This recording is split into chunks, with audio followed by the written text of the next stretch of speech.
10 பொருத்தம் என்பது உங்கள் ஜாதகத்தில் 100க்கு 10 பொருத்தம் தான். பொண்ணு வீட்டில் சொல்லிட்டாங்க சார் 10 பொருத்தம் இருக்குன்றாங்க, நீங்கள் என்ன இல்லைன்னு சொல்கிறீங்களே. நட்சத்திர பொருத்தத்தை மட்டுமே ஒரு பொருத்தம் கிடையாதுங்க.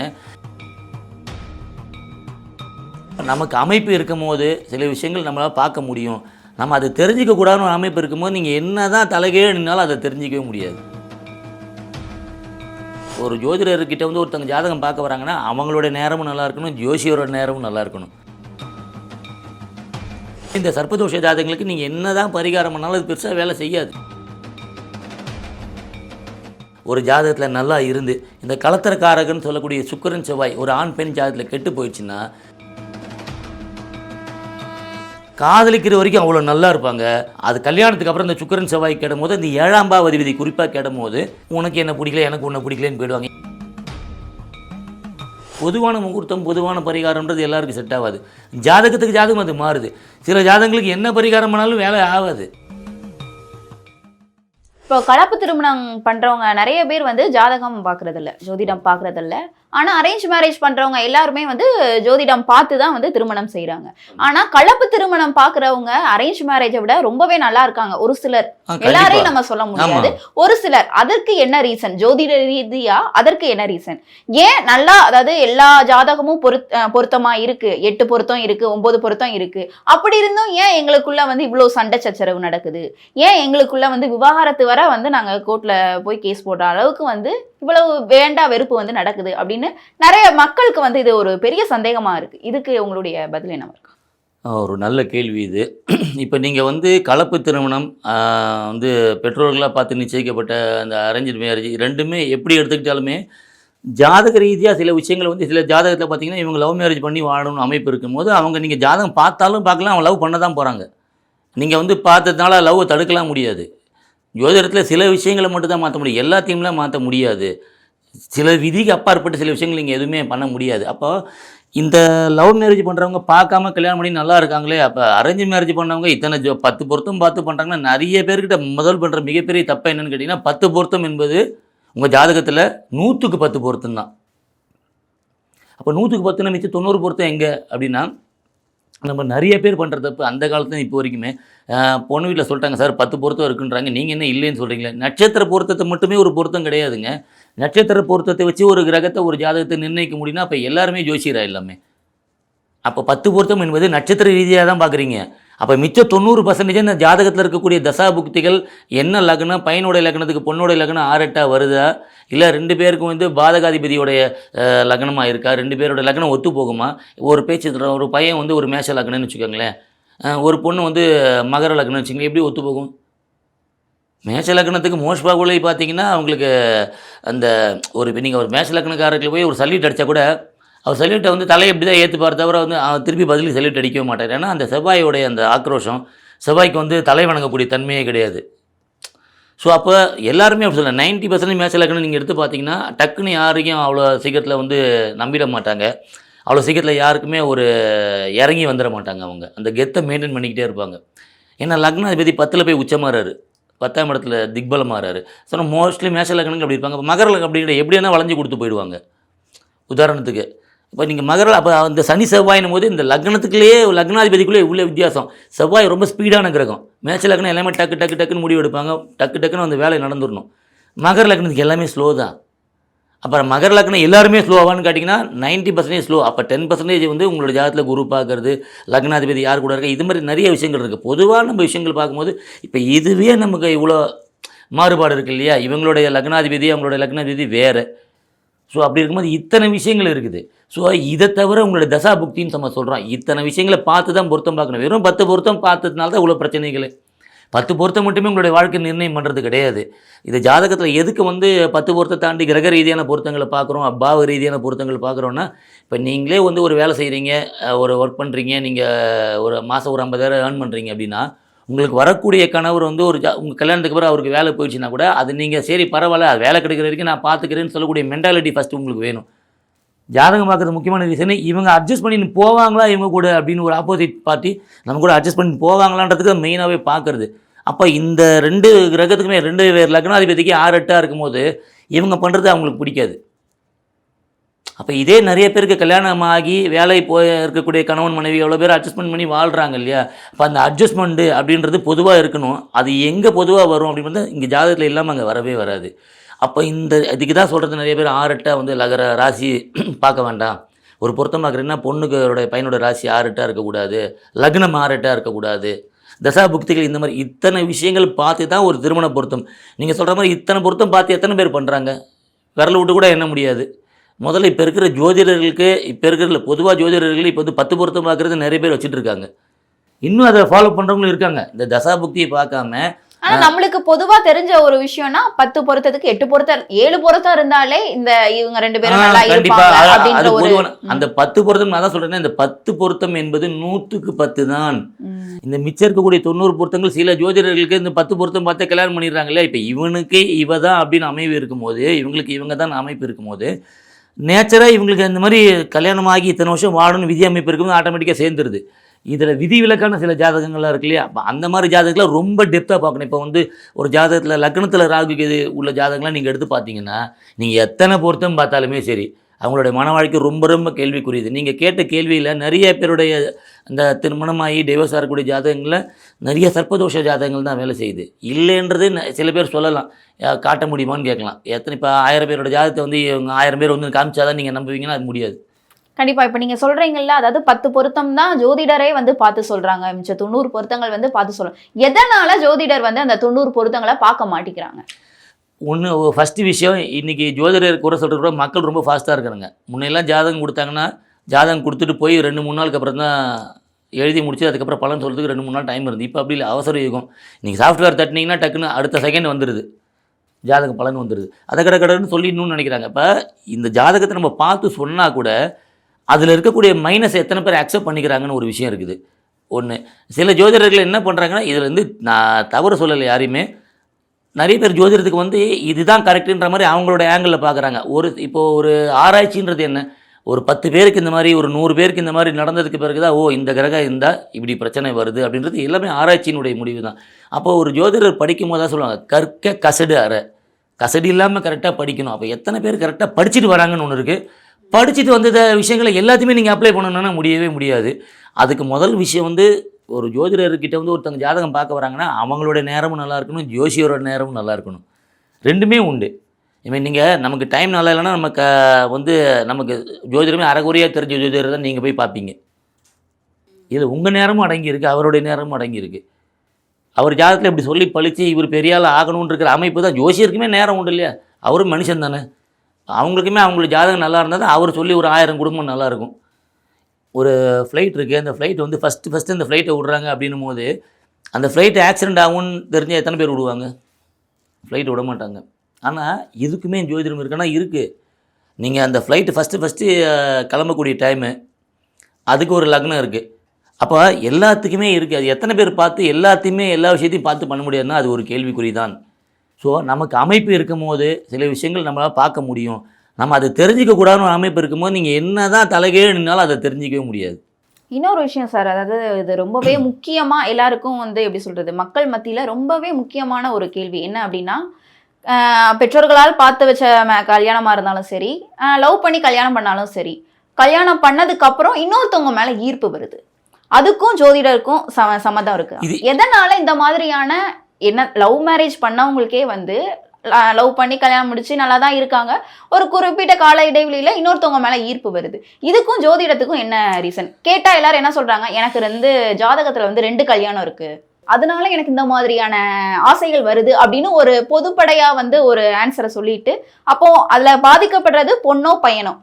இப்போ பொண்ணு பண்ணாங்கன்னா பையன் பாதிக்கப்படுறாங்க, பையன் பண்ணால் பொண்ணு இந்த மாதிரியான விஷயங்கள் வந்து தொடர்ந்து நடக்க இதுக்கும் ஜோதிடத்துக்கும் என்ன சம்மந்தம்? இப்போது நீங்கள் எல்லா விஷயத்துலையுமே ஜோதிடத்துக்கு சம்மந்தம் உண்டு. அதை நம்பாத அவங்களுடைய மனநிலையை பொறுத்து. சில பேர் வந்து பாதிக்கப்பட்ட பிறகு, ரொம்ப அதிகமாக பாதிக்கப்பட்ட பிறகு, இது ஒன்று இருக்குது போல இருக்குது அப்படின்னு நினைக்கிறாங்க. இப்போ நீங்கள் அவங்க நம்புகிறாங்க நம்பலன்றது வந்து ஜோதிடத்தில் நீங்கள் கேட்ட கேள்வி வந்து, கல்யாணத்துக்கு பிறகு ஏன் இந்த மாதிரி ஒரு எண்ணங்கள் வருது? கல்யாணத்துக்கு முன்னாடி நீ இல்லைனா நான் இல்லை அப்படின்ற அளவுக்கு ரொம்ப அந்யோன்யமாக பழகினவங்க ஏன் கல்யாணத்துக்கு பிறகு இப்படி பாதிக்கப்படுறாங்க அப்படின்னு பார்க்கும்போது, நான் முதல்ல இந்த வீடியோட ஆரம்பத்தை சொல்லியிருந்தேன், அந்த களத்திரக்கார கிரகங்கள் சுக்கிரன் செவ்வாய், அது மாதிரி ஒரு ஜாதகத்தில் களத்திரக்காரகர்னு சொல்லக்கூடிய காரக கிரகம் அப்படின்னா திருமணத்துக்கு ஒரு காரணம் அப்படின்னா சுக்கிரன் நல்லா இருக்குன்னு சொல்லிட்டேன். அதுக்கப்புறம் 7ஆம் அதிபதி முதல்ல அவர் தான், அடுத்தது தான் சுக்கிரன். அந்த காரகருக்கும் அந்த பாவாதிபதிக்கு என்ன வித்தியாசம் அப்படின்னா, லக்னத்துக்கு 7ஆம் இடம் தான் களத்திர ஸ்தானம். அது அந்த வீட்டுக்கு அதிபதி யாரோ அந்த கிரகம் யாரோ அவர் தான் களத்திர ஸ்தானாதிபதி. அது சுக்கிரனாக இருக்கலாம். 7 கிரகங்களில் நவகிரகங்களில் வந்து ராகு கேதுகளுக்கு வீடு கிடையாது. அதை தவிர குஜாதி ஐவர்னு சொல்லக்கூடிய அந்த செவ்வாய் முதல் சனி வரை, ஓகேங்களா, சூரியன் சந்திரன் வந்து நம்ம நட்சத்திரமும் சொல்கிறோம், நட்சத்திர கிரகங்களாம் சொல்கிறோம். இவங்க இந்த 7 பேர், ராகு கேதுக்கள் தவிர இந்த 7 பேர் இருக்காங்க இல்லையா, இந்த லக்னத்துக்கு 7ஆம் பாவாதிபதி யாராக வராங்கன்னு ஃபஸ்ட்டு ஒரு விஷயம் அவங்க தான் முதல்ல பார்க்கணும். அடுத்தது காரக கிரகம் சுக்கிரன் நல்லா இருக்கா. ஒருவேளை பாவாதிபதி கெட்டு போயிட்டார் அப்படின்னா மனைவி நல்லவங்களா இருக்கலாம். மனைவி இப்போ ஒரு பேச்சு சொல்கிறேன், சுக்கிரன் வந்து நல்லா இருக்கா ஜாதகத்தில், உங்களுக்கு அழகான பொண்ணு, ஒரு பணக்கார பொண்ணு கிடைக்கும். குணங்கள் எப்படி அப்படின்னு பார்க்கும்போது, செயல்பாடுகள்னு பார்க்கும்போது அங்கே பாவாதிபதினு வராரு. அப்போ லக்னத்துக்கு 7ஆம் பாவம் சிம்ம லக்னமாக ஒரு பிறந்திருக்காரு, அவருக்கு 7ஆம் வீட்டு அதிபதி சனி பகவானாக வராரு. ஆனால் ஆண்கள் ஜாதகத்தில் சுக்கிரன் தான் எல்லாருக்குமே களத்திரக்காரகன். பெண் ஜாதகத்தில் செவ்வாய் தான் எல்லாருக்குமே களத்திரக்காரகர். புருஷனை குறிக்கக்கூடிய, கணவனை குறிப்பிடக்கூடிய கிரகம் செவ்வாய். இந்த ஒரு ஆண் பெண் ஜாதகத்தில் காதலன் காதலி அப்படின்னு சொல்லக்கூடிய கிரகம் யாருன்னு கேட்டிங்கன்னா புதன் தான். புதன் வந்து அலி கிரகம் இல்லையா, நம்ம வந்து சொன்னோம் புதன் வந்து அலி கிரகம்னு சொன்னோம் இல்லையா. அப்போ 2 பக்கமும் அவர் செயல்படுறாரு. ஆண் ஜாதகத்தில் காதலியாக செயல்படுறாரு, பெண் ஜாதகத்தில் காதலனாக செயல்படுறாரு. அப்போ அதுக்கு என்ன சம்பந்தம் அப்படின்னா, களத்திரக்காரக கிரகங்களான சுக்கிரன் செவ்வாய் நல்லா இருந்து 7ஆம் பாவாதிபதி கெட்டு போய் ஜாதகத்தில் எடுத்து பார்த்தீங்கன்னா, இப்போ புதன் ஒரு ஜாதகத்தில் சொல்கிறேன், ஒரு பெண்ணுக்கு கல்யாணம் நடக்குதுன்னா அந்த பொண்ணுக்கு கல்யாணம் நடக்கிற முன்னாடி வரைக்கும், லவ் பண்ணுற வரைக்கும் புதனுடைய செயல்பாடுகள் அதிகமாக இருக்கும். ஒரு ஜாதகத்தில் புதன் நல்லா இருக்குது, 7ஆம் பாவாதிபதி கெட்டு போயிட்டாருன்னா கல்யாணம் பண்ணுற வரைக்கும் அந்த பையனை தவிர யாருமே மைண்டில் நினச்சி கூட பார்க்கணும்னு தோணாது. அவனுக்காக வந்து சில பேர் வந்து நான் கல்யாணம் பண்ணிக்க மாட்டேன், இல்லாட்டி சில பேர் தப்பான முடிவுகள் எடுக்கிறதுக்குமே அந்த கிரகம் தான் காரணம். இப்போ காதலின்னு சொல்லக்கூடிய அந்த புதன் ஒரு ஜாதகத்தில் நல்லா இருந்து இந்த களத்திரக்காரகன்னு சொல்லக்கூடிய சுக்கிரன் செவ்வாய் ஒரு ஆண் பெண் ஜாதகத்தில் கெட்டு போயிடுச்சுன்னா காதலிக்கிற வரைக்கும் அவ்வளோ நல்லா இருப்பாங்க. அது கல்யாணத்துக்கு அப்புறம் இந்த சுக்கிரன் செவ்வாய் கெடும் போது, இந்த 7ஆம் பாவாதிபதி குறிப்பாக கெடும் போது உனக்கு என்ன பிடிக்கல, எனக்கு உன்னை பிடிக்கலன்னு போயிடுவாங்க. ஏன் அப்போ அதுக்கு முன்னாடி பிடிச்சின்னா அது வரைக்கும் புதன் வேலை செய்வார். ஒரு ஆண் வந்து ஒரு பெண்ணுக்கு தாலி கட்டுற வரைக்குமே சுக்கிரன் இருக்கார் இல்லையா, இந்த சுக்கிரன் சொல்லக்கூடிய இந்த மனைவின்னு சொல்லக்கூடிய கிரகம் எப்போ வேலை செய்யணும்னா இந்த தாலி கட்டின பிறகு தான். அப்போ தாலி கட்டுற வரைக்கும் புதன் ஜாலியாக இருப்பார். புதனுடைய பொறுத்த வரைக்கும் ஜாலி, புதன் புத்திக்காரங்கன்னு சொல்கிறோம், ஓகேவா. இதில் வந்து முக்கியமாக நம்ம வந்து ஜாலி அப்படின்னு சொன்னால் அது மிதுன ராசி பொதுவாக ஒரு ஜாலியான ஒரு ராசி. அப்போ இதில் வந்து காதலிக்கும் போது ஜாலியாக இருக்கிறாங்க. எத்தனை பேர் ஜாலியாக இருக்காங்கன்றத தாண்டி அதிகமாக காதல் மேலே ஈர்ப்பு வருது. அப்போ அந்த புதன் சொல்லக்கூடிய அந்த கிரகம் நல்லா இருக்கும்போது காதலிக்கிற வரைக்கும் அவங்களுக்கு எந்த பிரச்சனையும் வராது.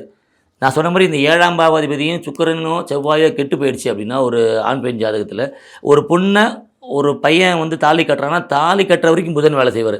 அந்த தாலி கட்டி அவங்களுக்கு மனைவி ஆனவுடனே 7ஆம் பாவாதிபதியும் சுக்கிரனும் ஆண் ஜாதகத்தில் வேலை செய்வாங்க. பெண் ஜாதகத்தில் செவ்வாயும் அவங்களுடைய லக்னத்துக்கு 7ஆம் பாவாதிபதி வேலை செய்வாங்க.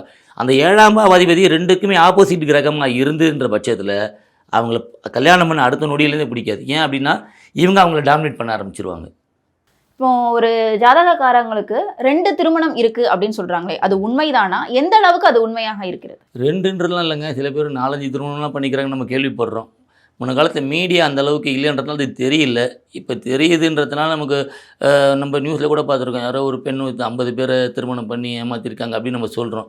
அப்போ நீங்கள் ஜோதிடத்தில் கணக்கெலாம் நீங்கள் வச்சுக்க முடியுமா அப்படின்னு பார்த்தீங்கன்னா, சில ஜாதகங்களை பார்க்கும்போது 2 இல்லை, இந்த பையனுக்கு இந்த பொண்ணுக்கோ ஒரு 5 கல்யாணன்றது கணக்கே வழக்கே இல்லை அப்படின்றதுக்கு சில கிரக அமைப்பு இருக்குது. 1.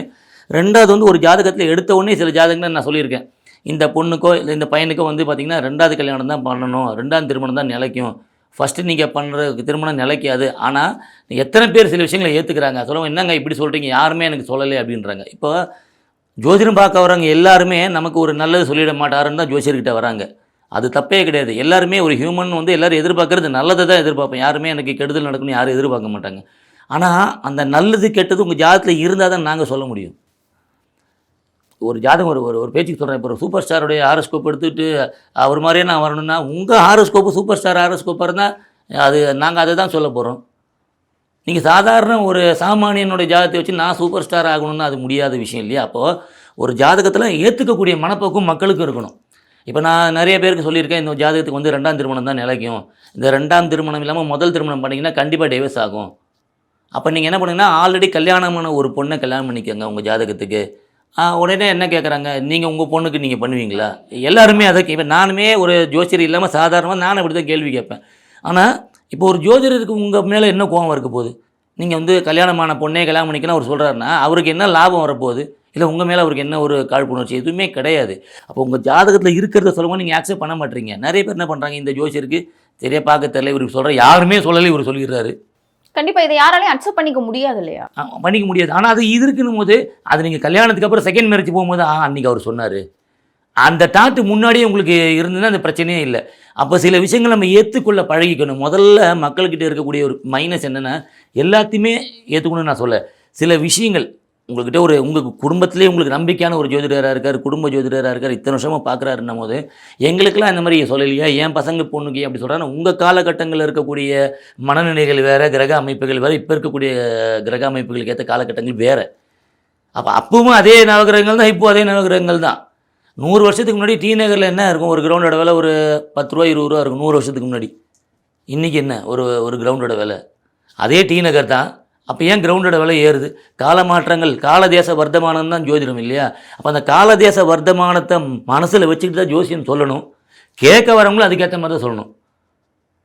நீங்கள் வந்து ஒரு அண்ணா நகரில் போயிட்டு எனக்கு ஒரு 1000 ரூபாய்க்கு ஒரு கிரவுண்டு கொடுன்னு சொன்னால் என்ன சொல்லுவாங்க? ஏதோ லூசு போல இருக்குது அப்படின்னு தான் கேட்பாங்க. ஏன் இந்த காலகட்டத்தில் ஒரு 5 கோடி இருந்தால் கூட அண்ணா நகரில் வந்து வாங்க முடியுமான்னு தெரில இன்றைக்கு இருக்கிற காலகட்டங்கள். அப்போ இதே 50 வருஷத்துக்கு முன்னாடி நீங்கள் 1000 ரூபா தானே விற்றுதுன்னா, இன்றைக்கி காலம் மாறுதில்ல.